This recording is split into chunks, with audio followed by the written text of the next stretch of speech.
தீபம் விளக்கேற்றும் எண்ணெய், ஒரு தெய்வீக அனுபவம். சேர்க்கை நன்றாக இருந்தால் வாழ்க்கை நன்றாக இருக்கும்.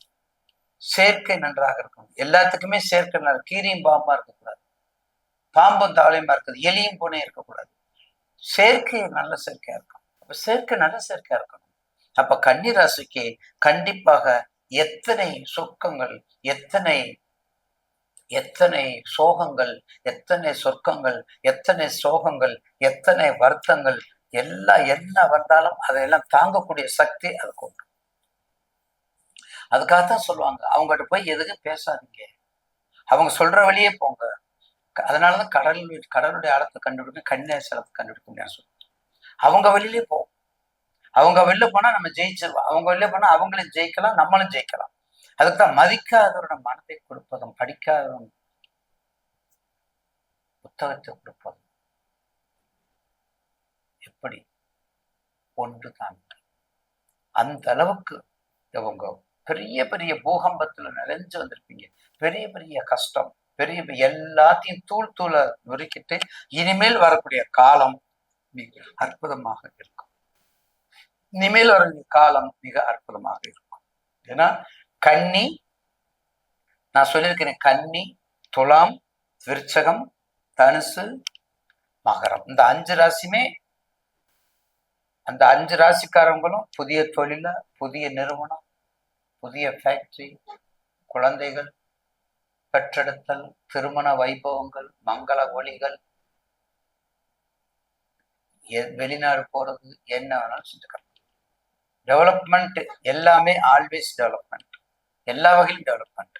அப்போ அந்த வகையிலே 3ஆம் இடத்தை 5ஆம் பார்வை, 5ஆம் இடத்தை 7ஆம் பார்வை, 7ஆம் இடத்தை 9ஆம் பார்வை. நல்ல பாயிண்ட். 3 சின்ன சின்ன தைரியம், தைரியத்துக்கு உரிய இடம். அப்ப 5ஆம் பருவ, அப்ப என் பையன் வேலைக்கு வந்துட்டாயா, வெளிநாடு போறாயா. 5ஆம் இடத்துல 7ஆம் பருவ. 5 குழந்தை இல்லாதையா, குழந்தை பாக்கியம். 7ஆம் இடம் ரொம்ப நாளா கஷ்டப்பட்டுப்பா, அவங்க வீட்டுக்காரங்க, அவங்க அப்பா மாமனார் கொடுத்தாருப்பா, கொஞ்சம் மாமனார் கொஞ்சம் பணம் கொடுத்தாங்க, கொஞ்சம் செல்வாக்கு இருந்துச்சு, அதை வச்சு டெவலப் பண்ணி வந்துட்டாருப்பா, இப்ப நல்லா இருக்காங்கப்பா, இப்ப சேமமா இருக்காங்க அப்படிங்கிறோம்ல. அதுதான் அது 7ஆம் இடத்து 9ஆம் பார்வை. அப்ப கன்னி ராசிக்கு agents, contract, commission, super market, finance சம்பந்தப்பட்டது, ஐஆர்எஸ் சம்பந்தப்பட்டது, பேங்கிங் சம்பந்தப்பட்டது, ஏஜென்சி சம்பந்தப்பட்டது, எழுத்து சம்பந்தப்பட்டது, மீடியாக்கள் சம்பந்தப்பட்டது. மீடியாக்கள் நிறைய போகும், மீடியாக்கள் சம்பந்தப்பட்டது. இது எல்லாமே சிறப்பு வாய்ந்தவை. கவனமாக இருங்க. இதுக்கு எல்லாமே அடிப்படை உங்களுடைய தசாபுத்தி. உங்க தசாபுத்தியை மட்டும் பார்த்துக்கோங்க. அடிப்படைத்தன்மை தசாபுத்தியை மாத்தாம நீங்க பார்த்துக்கணும். அப்படி வந்துட்டா வெற்றி மேல் வெற்றி கண்டிப்பாக உண்டு. கன்னிராசி பொதுவாக எல்லா இறக்க குணமும், எல்லா ஈகையும் அதிகமா இருக்கக்கூடியது கன்னிக்கு உண்டு. எந்த தொழிலும் செய்யறதுக்கான உத்தேசமும் உண்டு. எல்லாம் மகர மாதிரி எல்லா தொழிலும் செய்யும். அதுக்காகத்தான் போட்டிருக்குது மகரம், கன்னி, ரிஷபம், இந்த 3மே எல்லா தொழிலுக்கும் ஏத்துக்கணும். எல்லா தொழிலும் ஏத்துக்கக்கூடிய தன்மையை கொடுக்கக்கூடியது. அதான் பொறுமையும், அதுதான் நிலராசின்னு நினைக்கிறேன்.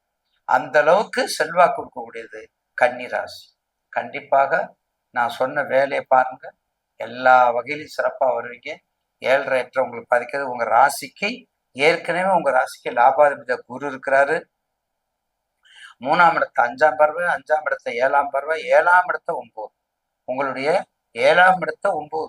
அப்ப எப்படி இருக்கு? எல்லாமே சிறப்பா இருக்கும். இந்த நேரம் நீங்க பயன்படுத்திக்கிறோம். எல்லா தொழிலையும், நான் மேற்கண்ட தொழில சொல்லியிருக்கேன் பார்த்தீங்களா, அதுல எல்லாத்தையும் பயன்படுத்திக்கிட்டா நிச்சயமாக உலகத்தோடு ஒற்றர் ஒழுகல், எல்லாத்தையும் சேர்ந்து போய் ஜாலியா இருக்கலாம். வியாபாரத்தினாலும் சரி, தொழில்னாலும் சரி, வெளிநாலும் சரி, வாழ்க்கைனாலும் சரி, குழந்தை பாக்கியம், புத்திர பாக்கியம், நோய், மருத்துவ செலவு குறைதல், வேற என்னங்க வேற, இறை வழிபாடு, இதை செஞ்சுட்டு வாங்க, வெற்றி மேல் வெற்றி உண்டாகும். ஆக கண்டிப்பாக லட்சுமி நரசிம்மர் வழிபாடு, லட்சுமி பரிக்கல், பூவரசங்குப்பம், தவளக்குப்பம், இந்த இடத்துல ஒரே நேர்கோட்டில் இருக்கக்கூடிய லட்சுமி நரசிம்மர் வழிபாடு பண்ணுங்க. வெற்றி வாகை சூடுங்க.